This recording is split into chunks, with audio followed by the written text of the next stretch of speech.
ఏమో అని చెప్పి వాడు చూసుకుంటారు. సో ఇది ఈ కూటమి ఎంతవరకు పనిచేస్తుంది అంటే ఇక సరే మిగతా మాట్లాడుతుంటే మొహమ్మద్ బిన్ సల్మాన్ ఎందుకు చేస్తుంది. I will be very keen to watch Mohammed bin Salman అని. మిగతా వాళ్ళది ఐమ్ రియలీ నాట్ బాదర్డ్.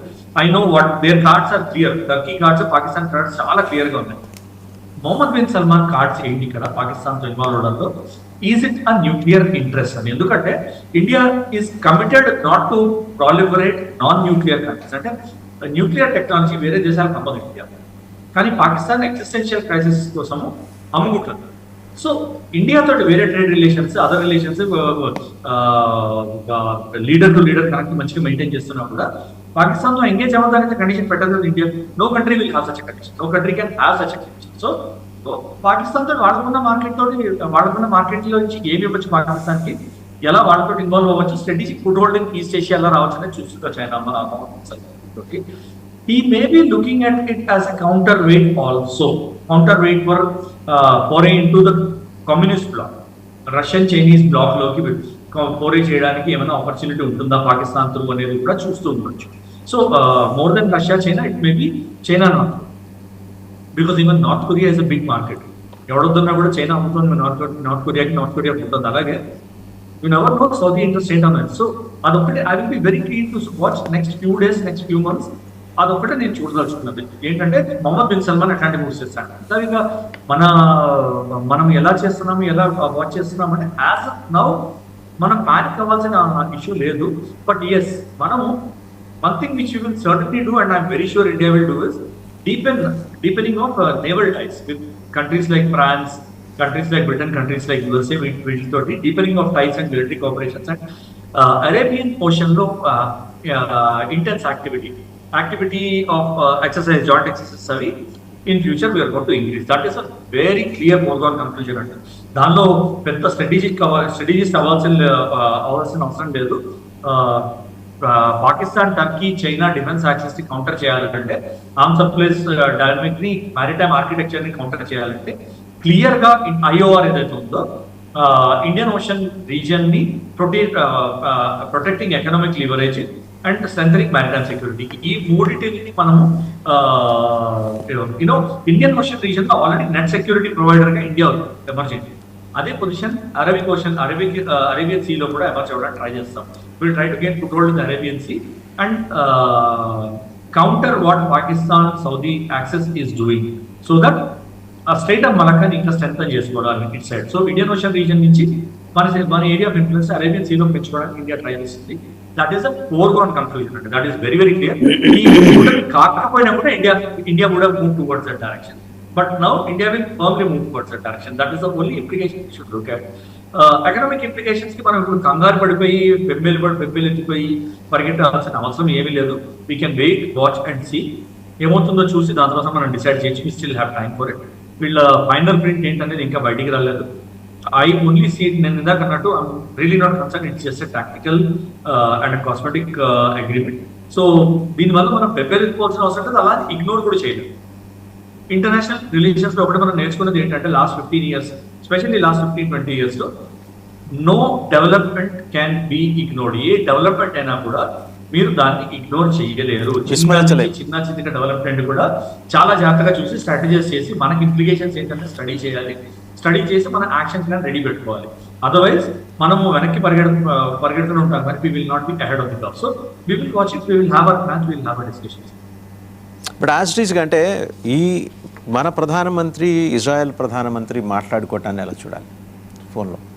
ఈ డెవలప్మెంట్స్ విషయంలో అంటే ఏదో భయపడుతున్నారని కాదు, అప్రమత్తంగా ఉండాల్సిన నెసెసిటీ.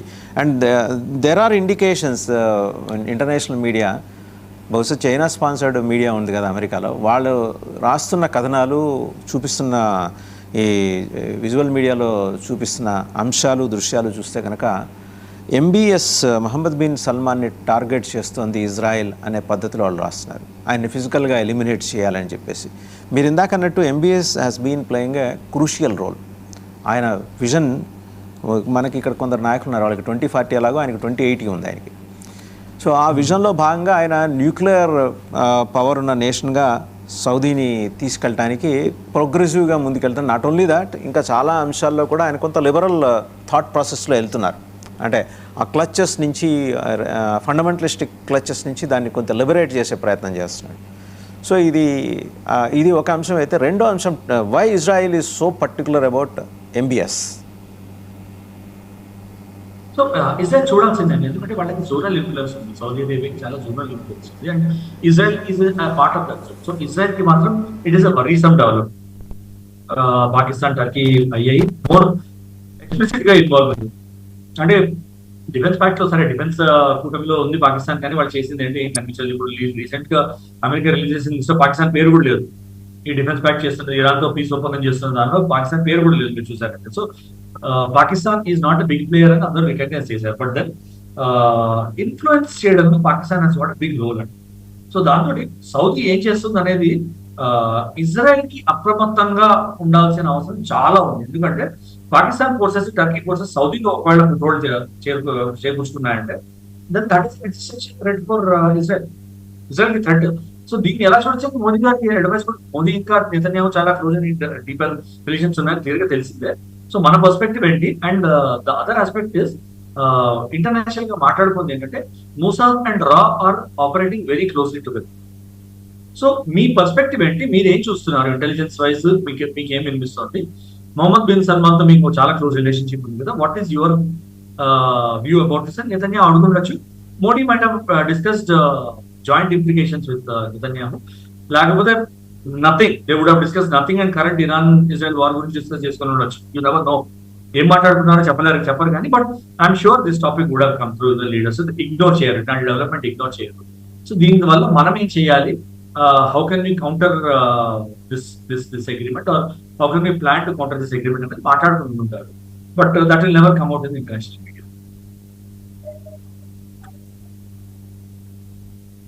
వాసన్ గారు మీరు మ్యూట్ లో ఉన్నట్టుంది, మీ వాయిస్ రావట్లేదు. ఎవరిదండి? ఇప్పుడు వస్తుంది. జూపుడి గారు వినిపిస్తోందా? వినపడుతుంది సార్, వినపడుతుంది. ఒకే దేశానికి సైన్యాన్ని, బిచ్చగాళ్ళని పంపగల సమర్థత, దక్షత ఉన్న పాకిస్తాన్ అదే దేశం నుంచి మళ్ళీ నిరసన, వ్యతిరేకత ఎదుర్కొని ఆ బెచ్చగాళ్ళని వెనక్కి పిలిపించుకున్న పాకిస్తాన్ ఈరోజు సౌదీ ఎదగటం కోసం అందులోకి దిగిందా అంటే వీళ్ళకి అవసరం చెప్పాం కదండి. పొద్దున ఈరోజు మార్నింగ్ బ్రేక్ఫాస్ట్ చేస్తే మధ్యాహ్నం లంచ్కి డబ్బులు ఉన్నాయా లేదా జేబులు ఎత్తుకునే పరిస్థితి షహబాజ్ షరీఫ్కి, సయద్ హసీమ్ అమీర్కి. పాకిస్తాన్ ఎదగటానికి ఈ కూటమి ఉపయోగపడుతుందా? పాకిస్తాన్ ప్రభావాన్ని విస్తరింపజేసుకోవడానికి ఈ కూటమి ఉపయోగపడుతుందా?